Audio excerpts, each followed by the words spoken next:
온 마음 다해 예수님만 바라봅시다. 몇 분 한번 인사하겠습니다. 예수님만 바라봅시다. 예수님만 바라봅시다. 예수님밖에 없습니다. 제가 금요일 날 새벽 기도 마치고 사모를 이제 집에 태워다 주기 위해서 이렇게 운전해서 가는데 그날 제 아내가 저에게 이런 말을 했습니다. 나는 진짜 당신이 자신도 바라보지 말고 사람도 바라보지 말고 예수님만 바라보고 목회했으면 좋겠어요. 눈물이 나더라고요. 제가 지금 흔들리고 있음을 사모는 누구보다 잘 알고 있으니까. 내 시선이, 믿음의 시선이 예수님에게서 벗어나고 있음을. 그래서 내 마음에 번민이 오고 갈등이 오고 원망이 오고 그 마음을 누구보다 잘 알고 있으니까 흔들리는 이 목사를 잡아줄 수 있는 것은 오직 예수님밖에 없음을 누구보다 잘 알고 있으니까 나는 당신이 진짜 예수님만 바라봤으면 좋겠어요. 예수님 안에 당신이 예수님 안에 있을 때 열매는 저절로 맺힌다고 하셨잖아요. 그 예수님만 바라봤으면 좋겠어요. 그러고 와서 교회 와서 이렇게 글을 읽다가 어느 목사님, 사모님이 생일이었는데 그 아들이 엄마에게 생일 선물을 주는데 한 가지는 자기가 정말 좋아하던 그 장난감을 엄마 생일 선물로 주었어요. 그 아들이 그 장난감을 얼마나 아끼는지 알고 있으니까 그 엄마의 마음이 찡하더라고요. 또 두 번째는 뭔가 또 줬는데 제가 좀 잊어버렸는데 두 번째 선물 줬는데 그것도 그 아들이 너무나 아끼는 거였어요. 5살 난 아들인데 돈이 없으니까 사드리지는 못하고 자기가 평소에 가장 아끼고 좋아하던 것을 엄마 생일 선물로 줬어요. 근데 세 번째 생일 선물을 보면서 그 사모인 엄마의 마음이 너무나 놀랐다고 했어요. 그 세 번째 생일 선물은 장난감 수갑이었다 했어요. 아들이 왜 나에게 수갑을 선물로 했을까? 이해가 되지 않고 알 수가 없었어요. 그래서 아들에게 물어봤대요. 왜 엄마에게 수갑을 선물했니? 그래서 아들이 엄마, 오늘은 엄마하고 함께 있고 싶어. 수갑 한쪽은 엄마 팔에, 다른 한쪽은 내 팔에 채우고 엄마와 함께 있고 싶어. 그래서 수갑을 선물했다. 근데 그 글을 읽으면서 아내에게 들은 말도 있고, 그래서 예수님의 마음이 생각이 나더라고요. 예수님께서 나를 곁에 두고 싶어하고 나와 함께 있고 싶어서 나에게 사랑의 수갑을 채웠구나. 내가 도망가지 못하도록 내 마음이, 내 육신이 예수님으로부터 떠나지 못하도록 잡아주기 위해서 사랑의 수갑을 채워주셨다. 근데 그러면서 앉아있다가 눈물을 참을 수가 없어서 다시 이 강단에 올라와서 혼자 울면서 기도했습니다. 주님, 내가 예수님을 떠나지 않게 해달라고, 내 마음이 사람 때문에 흔들리지 않게 해달라고, 내 마음이 연약한 내 자신 때문에 낙심하고 절망하고 흔들리지 않게 해주소서. 내가 온전히 믿음의 주여 온전케 하시는 예수 그리스도만 바라보고 살게 해 주소서. 내 마음이 무너지지 않게 해달라고. 나에게 사랑의 수갑을 채우신 예수님 그 마음을 잊어버리지 않게 해달라고. 오늘 대림절이잖아요. 그렇죠? 대림절 첫 주입니다. 어쩌면 나는 예수님께서 사랑의 수갑을 가지고 이 땅에 오시지 않았나. 그대로 두면 다 멸망받을 수밖에 없으니까 다 멸망받고 그런 우리를 구원하시기 위해서 수갑 하나를 가지고 오셨다. 그리고 수갑을 채우지 않으면 우리는 수시로 도망가잖아. 그렇죠? 우리의 시선도 우리의 마음도 우리의 삶도 수시로 예수님과 멀어질 수 있기에 예수님이 찾아오셨어요. 그래서 우리는 이제 예수님의 오심을, 성육신하신 그 예수님을 기억하고 다시 오실 예수님을 기다리는 그 마음으로 대림절을 이제 지내게 됩니다. 대림절에는 이렇게 촛불을 밝히게 되죠. 4개의 초를 밝히게 됩니다. 첫 번째 초는 소망의 초입니다. 두 번째 초는 평화의 초, 세 번째 초는 사랑의 초고, 네 번째 초는 기쁨의 초입니다. 소망, 평화, 사랑, 기쁨. 이 땅에 우리의 죄로 인해서 잃어버렸고 빼앗겼던 그 너무나 소중한 것들을 회복해 주시기 위해서 예수님께서 이 땅에 오셨음을 기억하면서 우리는 촛불을 밝힌 거예요. 오늘은 소망의 초를 밝히고 우리 인생의 진정한 소망은 예수 그리스도임을 믿음으로 고백하며 이 예배를 우리가 드리고 있습니다. 예수 그리스도, 그 왜 하나님은 예수 그리스도를 소망으로 이 땅에 보내셨는지, 그리고 2000년 전에 이스라엘 땅에 오셨던 그 예수님께서 오늘도 어떻게 우리에게 소망이 되는지 함께 말씀을 통해서 나누도록 하겠습니다. 여러분, 중고등학교 시절에 배운 시 중에 일제강점기에 나라를 빼앗긴 슬픔을 노래한 시가 있습니다. 시인 이상화는 지금은 남의 땅 빼앗긴더라도 봄은 오는가 라고 가슴을 치며 나라를 빼앗긴 그 답답한 심정을 시를 통해서 토해냈습니다. 시대적인 아픔을 경험한 사람들에게는 이런 슬픔의 탄식이 있게 마련이죠. 여러분, 하지만 생각해보면 이 빼앗긴 돌은 나라를 빼앗긴 사람들만에게만 있는 것이 아니라는 거예요. 바로 오늘 우리의 가슴에도 빼앗긴 돌이 있다는 거예요. 우리가 살아가면서 슬픔, 탄식, 실망, 낙심, 절망으로 인해서 우리 마음 속에서 기쁨과 평안과 소망을, 그 사랑을 우리가 빼앗긴 채 살아가고 있다는 사실입니다. 내 마음이 빼앗긴 돌이고 내 마음이 빼앗긴 마음이다. 그걸 모른 채 살아갈 수 있는 것이죠. 근데 여러분, 돈에 소망을 걸었다가 돈에 실망당하고, 권세에 소망을 걸었다가 권세에 절망당하고, 쾌락에 소망을 걸었다가 쾌락에 고통당하고, 심지어 사람에게 소망을 걸었다가 사람에게 배신당하기도 하지 않습니까? 이것이 우리의 삶의 현장인 것이죠. 이러한 세상 속에서 살지만 그래도 우리에게는 소망이 있음을 성경은 말씀하고 있습니다. 12절 말씀 보면 또 이사야가 이르되 이새의 뿌리 곧 열방을 다스리기 위하여 일어나시는 이가 있으리니 열방이 그에게 소망을 두리라 하였느니라. 아멘. 하나님께서 보내실 메시아는 열방을 다스리시는 통치자로 등장을 합니다.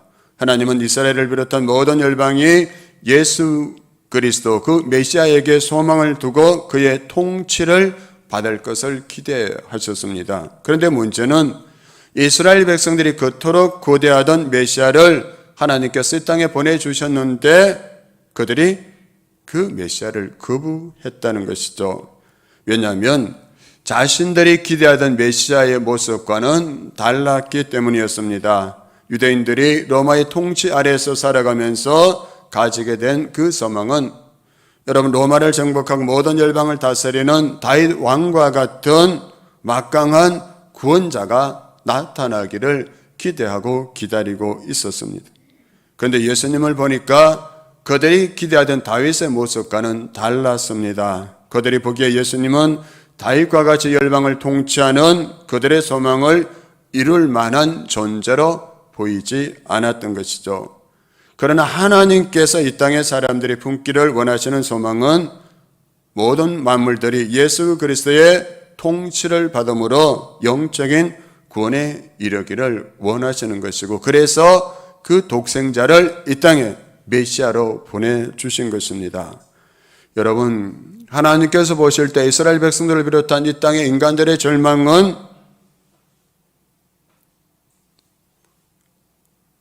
그런 강한 군대의 식민지로 있는 것이 아니었다는 사실이죠. 영적으로 죄 가운데서 죽어가고 있는 것이 절망이었고, 이것은 이스라엘 백성들뿐만 아니라 로마 시민도 마찬가지고 이 땅을 살아가는 모든 사람들이 그와 동일한 것이었습니다.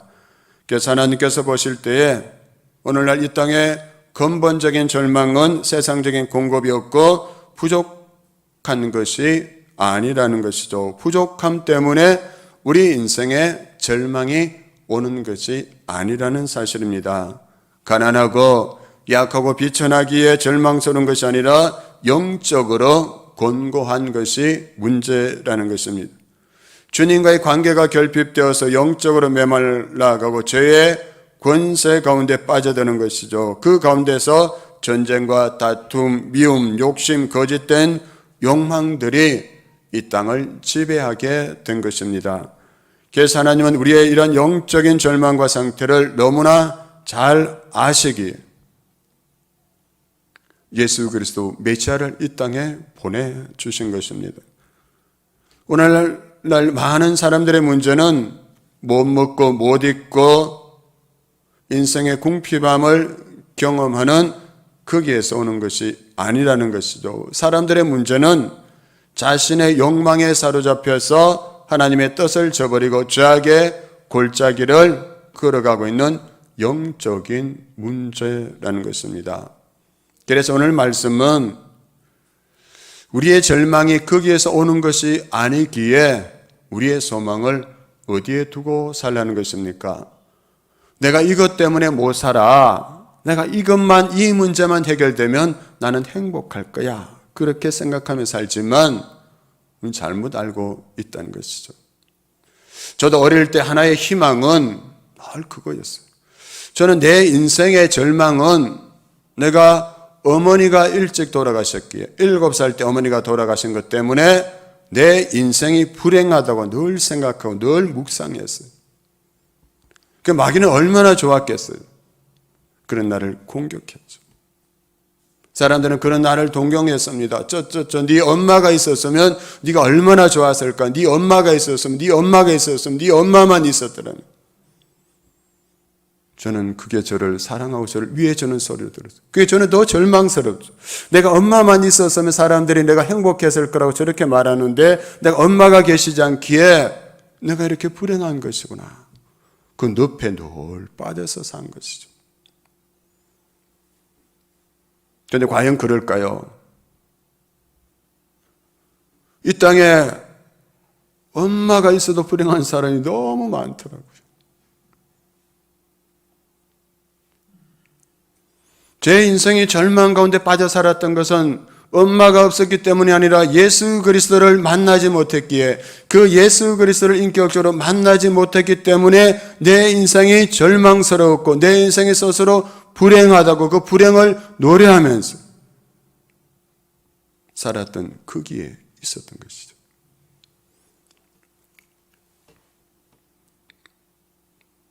그래서 예수 그리스도를 만나고 나니까 내 인생의 소망이 예수 그리스도이신데 내가 지금까지 속고 살아왔구나. 그 사실을 알게 된 것이죠. 내가 바보처럼 너무나 오랫동안 속고 살아왔네. 지금도 우리 가운데 있을 수 있어. 저처럼 마귀에게 속고 세상에 속은 채 살아갈 수 있어.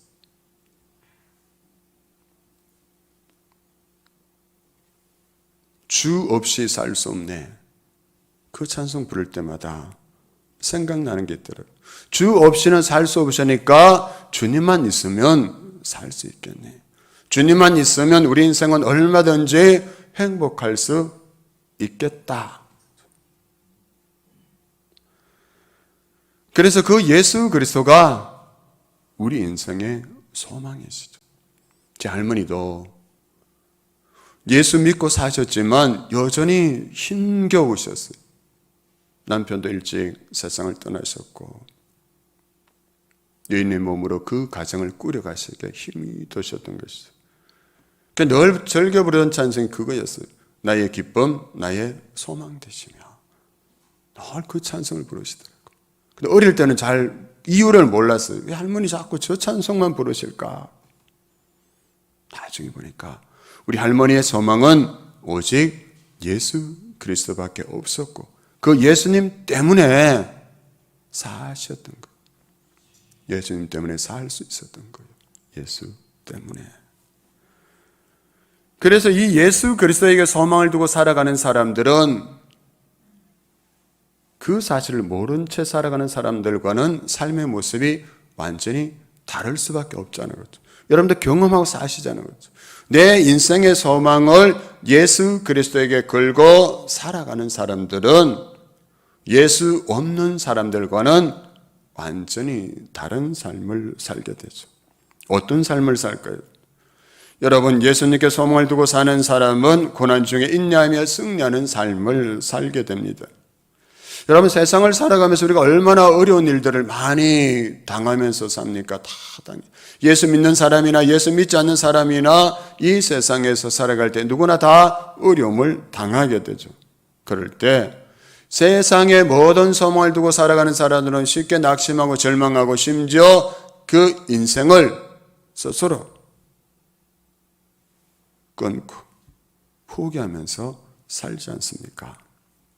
그렇죠. 그러나 하늘의 소망을 가진 자, 예수 그리스도에게 소망을 두고 사는 자는 어차피 이 세상은 장망성이요 고난이 많은 곳임을 알기에 믿음의 주여 온전케 하시는 예수 그리스도 바라보고 견디며 인내하며 살고 승리하는 삶을 산다는 것입니다. 세상의 유일한 소망은 예수 그리스도임을 알기에 주님을 바라고 의지함으로 새 힘을 얻고 살아가게 되는 것이죠. 요즘 20대, 30대 젊은이들은 예전 어른들의 젊은 시절보다 풍요로운 삶을 누림에도 불구하고 마음속에는 절망이 가득하다 했습니다. 언젠가 3포 세대라는 말이 등장하더니 그 다음에는 5포 세대, 또 그 다음엔 7포 세대, 지금은 9포 세대까지 나왔습니다. 도대체 뭘 포기했다는 것일까요? 그럼 3포 세대는 연애와 결혼, 출산을 포기했다 했습니다. 여러분 5포 세대는 대인관계, 즉 인간관계와 내 집까지 포기하는 것이 추가되었습니다.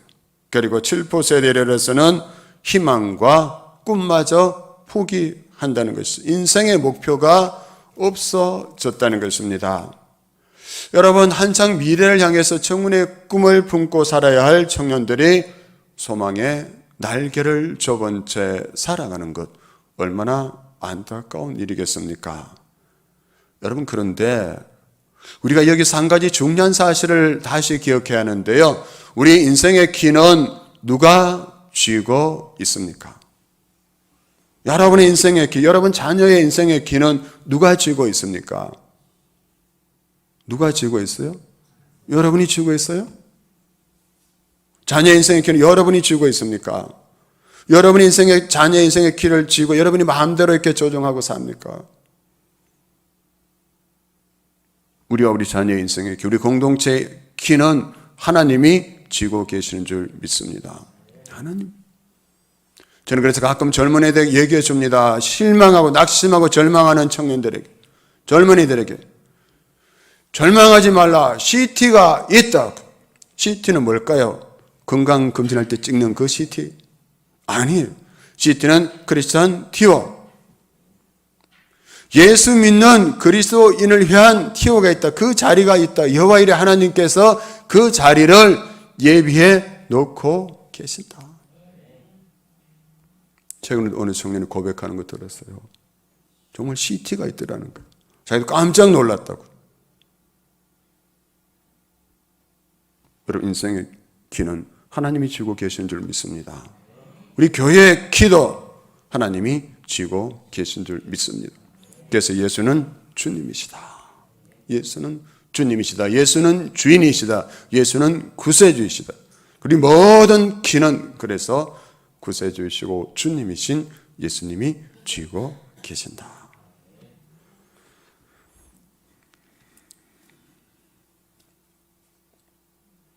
그래서 우리가 이 절망스러운 세상 같지만 여기에서도 여전히 소망 가운데 살아갈 수 있는 것은 우리 인생의 키를 쥐고 계시는 그 하나님이 살아 계시고, 우리 인생의 키를 쥐고 계시는 우리의 주님이 되시는 예수 그리스도 어제나 오늘이나 영원토록 동일하신 분이시고, 그 주님이 지금도 하나님 보좌 우편에서 나를 위해서 기도하고 계신다는 사실이에요. 누군가 다른 사람이, 어떤 분들이 가끔 목사님 기도해 주셔서 감사합니다 이러기도 하는데, 진짜 감사할 분은 예수님이세요. 우리의 영원한 중보자 되시는 그분께서 오늘도 우리를 위해서 기도하고 계시고, 또 성령께서 우리 안에서 말할 수 없는 탄식으로 우리 인생 가운데 하나님의 뜻을 위해서 기도하고 계시다는 사실입니다. 그 소망을 가질만 하잖아, 그렇죠? 예수님, 성령님이 나를 위해서 기도하고 계시고 나와 함께하고 계신다. 다음으로 예수님을 소망으로 삼고 사는 사람은 어떤 상황에서도 자족하고 감사하는 삶을 살게 됩니다. 하늘에 소망을 두고 살아가는 사람들은 왜 자족하고 감사할 수 있을까요? 이 세상에서도 이미 하늘의 기쁨을 맛보고 살기 때문이죠. 그 맛을 보면 세상 맛은 너무 시시하게 되는 거예요. 세상 사람들이 목매달고 사는 그것들이 하늘 소망을 맛본 자들에게는 너무나 시시한 거예요. 여러분, 어디 가서 여러분이 좋아하는 정말 비싼 음식을 배부르게 먹고 왔어요. 근데 제가 그런 여러분 데리고 저기 채미삼 순댓국에 가가지고 순댓국 한 그릇 더 드시라고 사드리면 그 순댓국이 눈에 들어올까요? 저는 어떤 주중에는 채미삼 순댓국에 5번을 간 적이 있어요.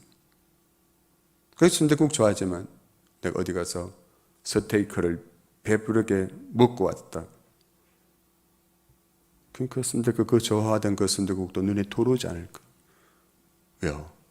이미 더 좋은 것을 먹고 배가 불러 있으니까. 그와 같은 거예요. 우리가 예수 안에서 나의 기쁨, 나의 소망 되시는 예수 그리스도, 우리의 구세주 되시는 그분이 주시는 그분 안에서만 맛볼 수 있는 하늘 기쁨, 하늘 소망을 누리고 살아간다면 이 세상 사람들이 자랑하는 그게 우리에게 무슨 그렇게 소망이 될까요? 그래서 찬송하잖아요. 높은 산이 거친들이 초막이나 궁궐이나 내 주 예수 모신 곳이 그 어디나 하늘나라. 할렐루야, 찬양하세. 내 모든 죄 사함받고 주 예수와 동행하니 그 어디나 하늘나라. 할렐루야. 이 찬송이 저절로 나왔으면 좋겠어요.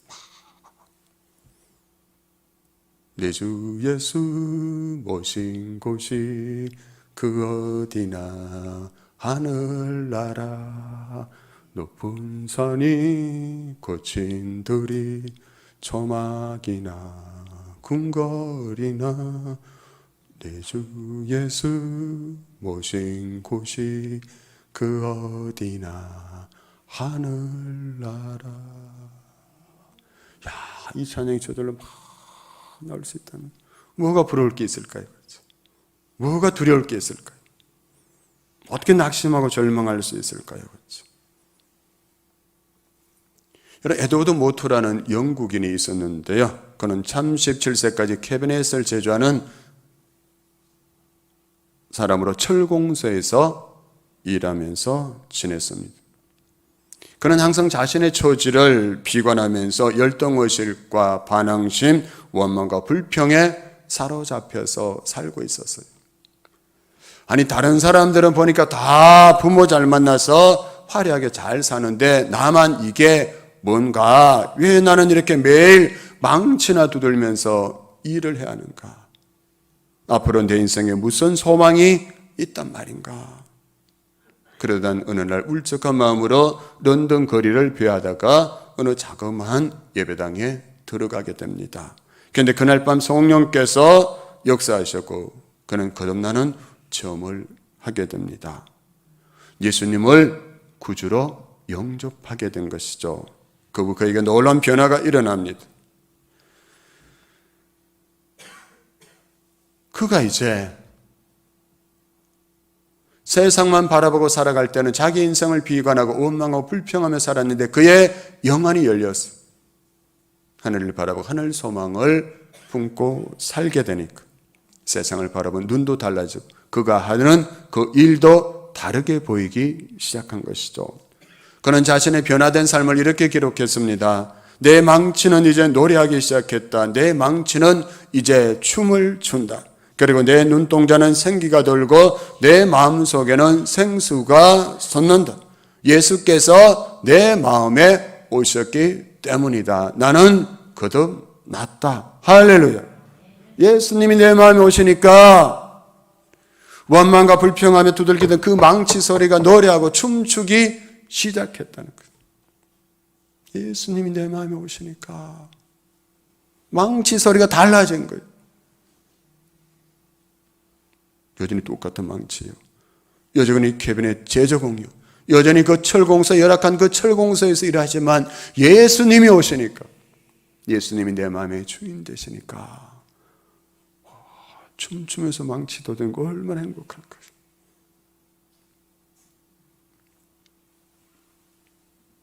그리고는 나중에 큰 사업가가 되었고요. 55세 되던 해 하나님의 연애를 어떻게 보답할까 곰곰이 생각하게 됩니다. 절망 중에 있는 자신을 소망으로 인도해 주신 그 주님의 은혜를 기억하고 소망의 복음을 전파하는 교회를 세우기로 결심합니다. 그래서 사제를 들어서 교회를 지어 봉헌하게 됩니다. 그리고 주님의 은혜에 감격하여 찬송시를 하나 지었는데 그게 바로 찬송가 488장 이 몸의 소망 무언가입니다. 이 몸의 소망 무언가 우리 주 예수뿐일세. 우리 주 예수밖에는 믿으리 아주 없도다. 주 나의 반석이시니 그 위에 내가 서리라. 그 위에 내가 서리라. 아멘. 예수밖에. 나의 소망은 오직 예수 그리스도이시다. 이 고백하게 되니까 원망과 불평의 망치 소리가 달라진 것. 망치가 춤추고 노래하기 시작했다. 그럼 어떻게 이럴 수 있을까요? 13절에서도 말씀하잖아요. 13절 말씀 우리 같이 한번 읽겠습니다. 13절입니다. 시작. 소망의 하나님이 모든 기쁨과 평강을 믿음 안에서 너희에게 충만하게 하사. 아멘. 소망의 하나님이, 우리 하나님은 소망의 하나님이신 줄 믿습니다. 소망의 하나님이 육신을 입고 이 땅에 찾아오셨어요. 소망 없는 이 땅에 하늘의 소망을 주시기 위해서 그 소망의 하나님이 육신을 입고 이 땅에 찾아오셨습니다.